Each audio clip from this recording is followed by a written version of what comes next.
Hello, Mrs. Dhamodiwala. How are you? I'm fine. Good to be connected with you. Can you just tell us briefly about your journey from corporate world to starting your own consultancy services? I mean, Okay, so yeah. let me tell you a little about myself. I have got more than 40 years of corporate experience in various large companies and also Mhm. government companies, Mhm. private sector as well as public sector. I'm an Okay. economist Mhm. by education. I've done my MA with economics with specialization in industrial economics. Wow. And that's why my concentration was more on large industry. After finishing my MA, I joined Tata Economic Consultancy Services as an Mhm. economist and then rose to the rank of senior consultant, where I did almost 200, 300 projects, market studies, feasibility 200, studies. 300 projects? My God. Yeah, over 20 years. I did.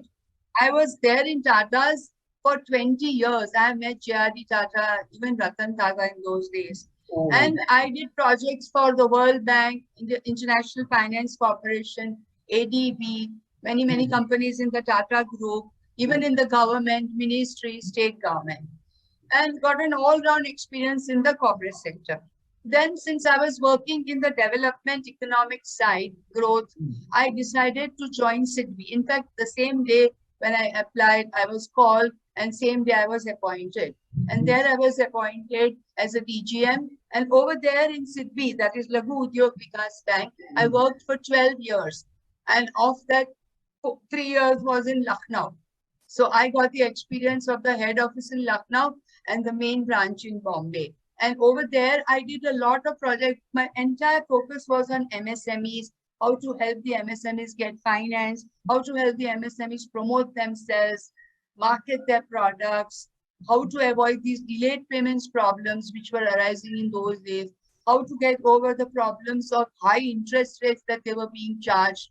So we devised many schemes in SIDBI.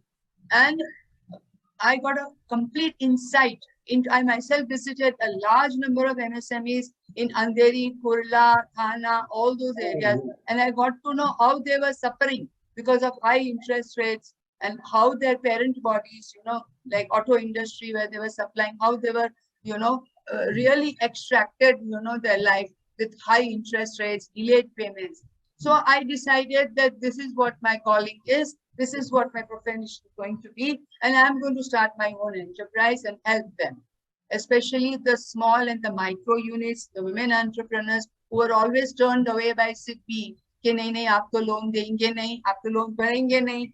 Mhm. Then I came back to Bombay from Lucknow, took my voluntary retirement from SIDBI, and then I joined CRISIL so that I could get an idea about the MSME ratings, how MSMEs are being Ah, rated that is by also very rating important. agencies. Correct. That was a very good break for me. And then finally, I decided to join SP Jain Institute of Management, where I set up the corporate governance cell.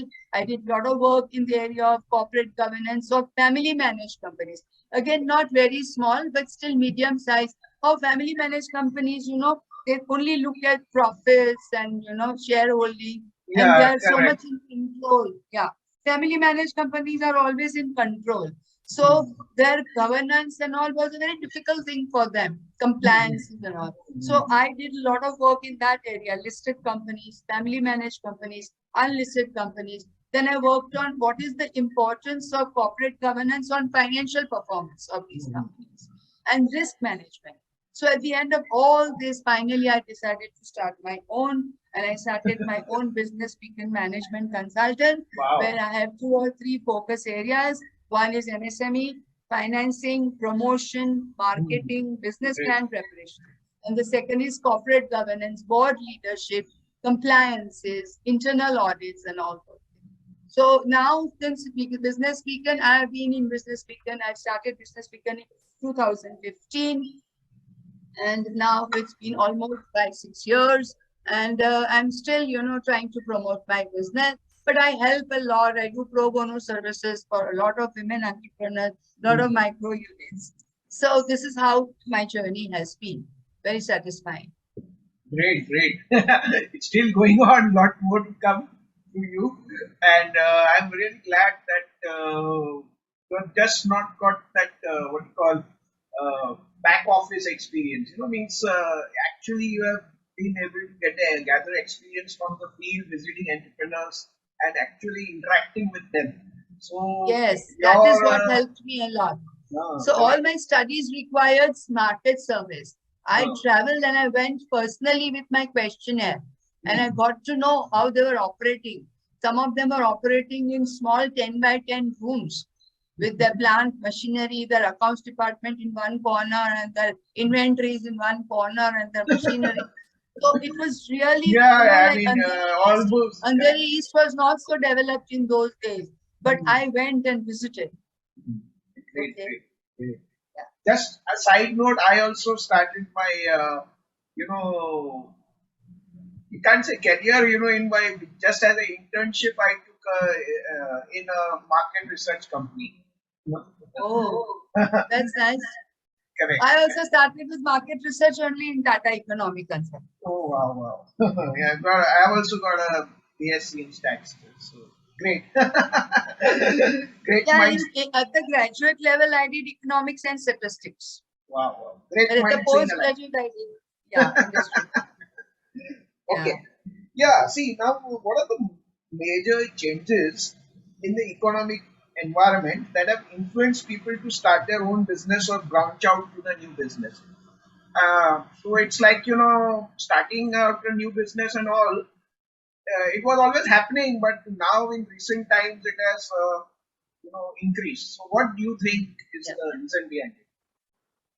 See, the main thing which happened over the last 2 years and 3 months was, of course, the complete economic environment underwent a complete change. There was an economic reset, as you call it. There was this entire fear of, contracting COVID. People were dying. So everybody had to take care. So everyone changed their working, their operations. Companies closed down. Large companies had to close, but the staff was working from home. Small companies could not cope. If they closed down, they still had to pay their rent, their utilities, their electricity bills. So they could not cope with it. So many small companies had to close down because machinery was idle, capacity was idle, stocks were Yeah, yeah, piling. I can There was understand. raw material. There was disruption in raw material supply. On Hmm. top of that, all the workers who could not take care of themselves in their small one-room apartments had to move out back to their villages. So there was, a complete migration of workers. So the many small-scale industries could not cope with it and had to close down, as you probably are aware. And Yes, they're yes, still groping. They're still groping, to take care of these problems. yes, And yes. then government had to intervene in 2020 and again in 2021, and they made a complete big package of some 50,000 crore for the Oh, MSMEs to take care of their NPAs because all their loans which they had taken because of slowdown and closure of their companies, they could not manage to pay off their loans in time. Their installments were delayed. So the government helped them by postponing their repayment, their EMIs. So government okay. helped them twice to postpone their payment problems. So at least they were, taken care of for the time being. But now, of course, government is asking them to pay up. Because see, if whatever has happened, loans have to be repaid, So Yes, that yes, was a yes. big burden on them, apart from all the other, problems that they were facing. Then slowly, they realized that the sectors, the traditional sectors, another economic environment impact was that the traditional sectors of hospitality and hotel industry, airlines, hospitality, tourism all slowed down. Everything, there was nothing happening in that industry. Correct, So correct. those industries affected the small restaurants and hotel owners. Again, there was a problem. There was a problem in the entertainment sector also went through because all the theaters and everything had closed down. So there's so many people who were working in small company who were running some entertainment industry that also slowed down. Hmm. But on the other hand, many new sectors emerged. The good advantage of this whole issue was that there are many industries like, edutech, fintech, delivery, e-commerce, all these sectors emerged. And that is where all the startups started setting up, because they were sitting at home, working from home. Some of them had lost their job. So the startups took over. They started developing apps, they started developing aggregating models, they started developing online payment systems, online food delivery, online education, online healthcare. So everything went from offline to online. That was a major change. And now we are seeing the advantages of that change.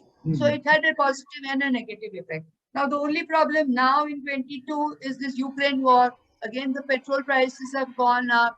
Petrol prices have gone up, which has affected our exports also, our imports also, because cost of everything is going up. Again, there is inflation. So again, we are having the problems of that. So this is the environmental major changes. Yes, yes, yeah, yeah, correct. Environment keeps changing and ups and downs keep coming, which I mean, Yeah, which cause ups and downs for the entrepreneur. But then the yeah. entrepreneur is the person who navigates through all these. Correct. He has to take the risks. Yes, yes, yes.